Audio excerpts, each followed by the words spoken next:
주식의 역사는 거품과 붕괴의 반복이었었어요. 어떤 때는 큰 위기였었고 어떤 때는 작은 위기였었죠. 그 위기에서 우리는 교훈을 얻지 못하고 다시 망각했고, 그럴 때마다 부채는 점점 더 커지면서 버블을 키웠습니다. 2008년 금융위기를 예측해서 닥터둠이라 불리는 루비니 교수는 이번 코로나 위기로 인해서 각국은 감당할 수 없는 버블을 만들었다. 이번에는 과거처럼 부채 증가로 문제를 해결하기 어려운 피할 수 없는 위기가 다가오고 있다고 말하고 있습니다. 왜 피할 수 없는 위기인지 루비니 교수의 신간 초거대 위협을 바탕으로 설명드리도록 하겠습니다. 1999년 세계 부채는 세계 GDP 대비 220%였었는데 2021년 말 기준으로 350%를 훌쩍 뛰어넘었어요. 부채가 이렇게 늘어나게 된 거는 위기 때마다 돈을 풀어서 경기를 부양했기 때문입니다. 그 덕에 정부, 기업, 개인 모두 늘어난 부채를 떠안아야 됐죠. 이 부채가 늘어나면 이자도 늘어나고 사람들은 그 이자를 감당할 수가 없습니다. 그래서 금리 인하로 이자를 줄여줬었어요. 줄어든 이자만큼 부채는 더 늘어나서 호황을 누리게 됩니다. 그리고 그 호황의 끝은 버블이었고, 버블의 끝은 경기 침체였죠. 경기 침체가 오니까 정부는 다시 돈을 풀고 금리를 내리면서 경기를 부양합니다. 이렇게 거대해진 부채를 감당하기 위해서는 인플레이션이 필요했어요. 인플레이션은 부채를 지워주는 역할을 하죠. 예를 들어서 대출 이율이 연 2%고 인플레이션이 연 3%라면은 실질 금리는 마이너스가 됩니다. 빚을 내서 투자하는 것이 더 유리하죠. 대출로 1억의 집을 사면 1년 뒤에 이자까지 해서 1억 200만 원의 부채가 생기지만 인플레만큼 가격이 올랐다라고 하면은 집의 가격은 1억 300만 원이 됩니다. 1%인 100만 원의 차익이 발생하니까 빚을 내서 투자를 안 할 수가 없는 거죠. 즉 부채 부담을 줄여 경기를 살리기 위해 금리를 낮췄고, 인플레이션으로 인한 자산 증가가 발생해서 실제 부채는 줄어드는 효과가 납니다. 그렇게 인플레를 타고 부채가 같이 증가하게 된 거죠. 여기에서 늘어나는 부채만큼 국가도 GDP가 성장하고 기업도 이익이 늘고 개인도 소득이 늘어납니다. 어느 정도 늘어나는 부채는 충분히 소득으로 커버할 수가 있었어요. 하지만 이제 통화 불안정, 세계화의 종말, AI로 사라지는 일자리, 저출산으로 인한 인구 구조의 변화에서 소득이 과거처럼 늘어나기는 어려울 겁니다. 늘어나는 빚을 소득이 따라가지 못할 거고, 소득이 부채의 속도를 따라가지 못하면 디폴트가 발생하게 됩니다. 실제로 국제금융협회도 이런 경고를 날렸죠. 세계 부채가 지난 15년 평균 속도로 증가한다면 2030년에는 360조 달러를 넘게 된다. 그러면 세계 생산량 대비 부채 비율이 4배 이상으로 늘어나서 부채 상환 비용 때문에 세계 경제 성장이 가로막힐 수 있다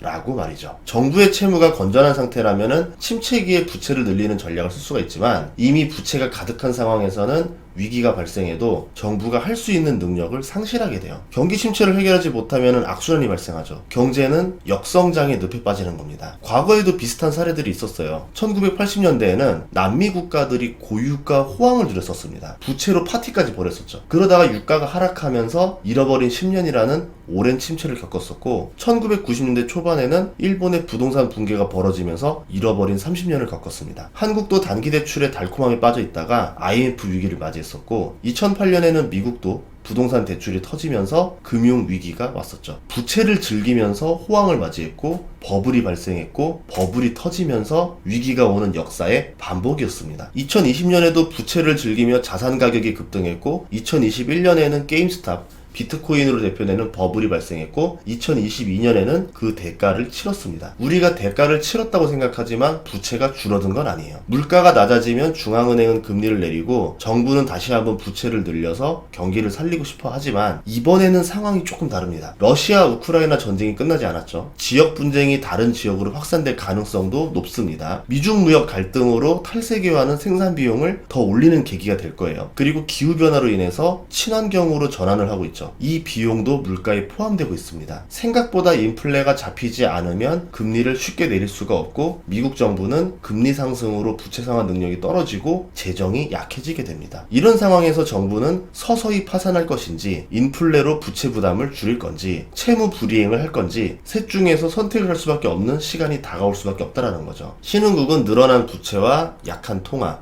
금융 건전성의 미중 분쟁으로 수출 시장이 줄어들어서 무역 수지도 줄어들게 되면은 더 큰 위기를 초래할 수가 있습니다. 인플레와 불황이 같이 오는 스태그플레이션이 발생할 가능성도 높은 게 이런 이유였다는 거죠. 멀지 않은 시기에 이런 일이 닥쳤을 때 과거와 달리 불이 나도 소방차에 물이 없는 상황이라 볼 수 있는 거예요. 그래서 루비니 교수는 오일 쇼크로 스태그플레이션을 겪었던 1970년대보다 지금이 더 위험하다라고 말을 합니다. 초거대 위협은 오고 있는데 국가는 어떤 선택의 카드가 있고 있고 기업과 개인은 살아남기 위해서 어떤 조치를 취할 수 있을까요? 위기가 터지고 나서 당국이 개입을 하지 않으면은 1930년대와 같은 악몽 같은 대공황이 올 수 있어요. 개입한다라고 하면은 돈과 부양책이 넘쳐 흘러서 더 많은 부채가 쌓일 겁니다. 금단 현상을 보이는 중독자에게 약물을 주면은 당장 고통을 줄일 수는 있겠지만 결국은 신체를 더 망가뜨리는 일이 되는 거거든요. 하지만 전자와 후자를 비교했을 때 정부가 할 수 있는 선택지는 정해져 있겠죠.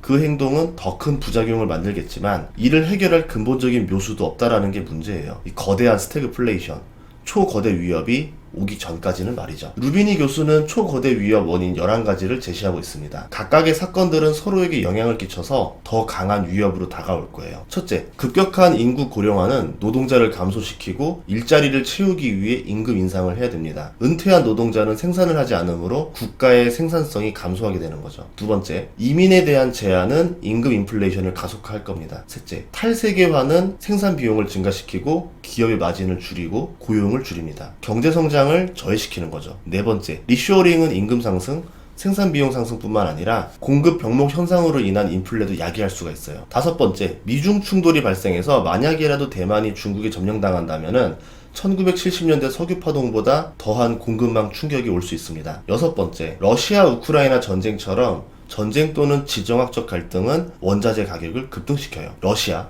중국, 이란, 북한 어디 하나 조용한 곳이 없죠. 일곱 번째, 기후변화는 스태그플레이션을 재촉합니다. 물 부족, 화석연료 개발 투자 감소로 인한 에너지 가격 상승, 자연재해로 인한 공급 불안정이 해당되죠. 여덟 번째, 러시아 영구 동토층이 녹아서 수만 년 전 박테리아와 바이러스가 대기 중으로 나오게 되면은 또 다른 팬데믹이 발생할 수가 있어요. 공급망이 붕괴되고 생산이 저해됩니다. 아홉 번째, 정부의 친노적 고임금 정책은 임금과 물가 상승이라는 악순환을 불러올 수가 있어요. 열 번째, 송유관 해킹으로 인한 공급망 마비같이 최근 해킹으로 인한 인프라 피해가 늘어나고 있고 앞으로는 더 늘어날 겁니다. 인프라 시설이 해킹을 당하면은 공급 부족을 겪을 수가 있어요. 11번째, 미국이 금융 제재 등으로 달러의 무기화라는 카드를 꺼냈기 때문에 러시아, 중국은 달러를 버리고 대체 수단을 강구할 겁니다. 달러의 힘이 약화되면은 상품 가격이 상승하고 1970년대 스태그플레이션 당시 인플레 문제는 있었어도 부채 문제는 없었거든요. 그래서 고금리로 해결을 할 수가 있었어요. 하지만 이번에는 부채를 달고 해결을 해야 되고 저항이 가장 적은 방법을 택할 수밖에 없을 겁니다. 대규모 재정 적자와 화폐 발행인데 이거는 인플레로 부채를 덮는 방식이거든요. 하지만 이 방법도 시간이 지나면 실질금리 상승을 초래할 수밖에 없어서 결국은 부채를 건드리고 거대 스태그플레이션 발 부채 위기를 발생시킬 겁니다. 그렇기 때문에 당장은 증시가 반등한다 하더라도 이 문제가 해결되지 않으면은 언젠가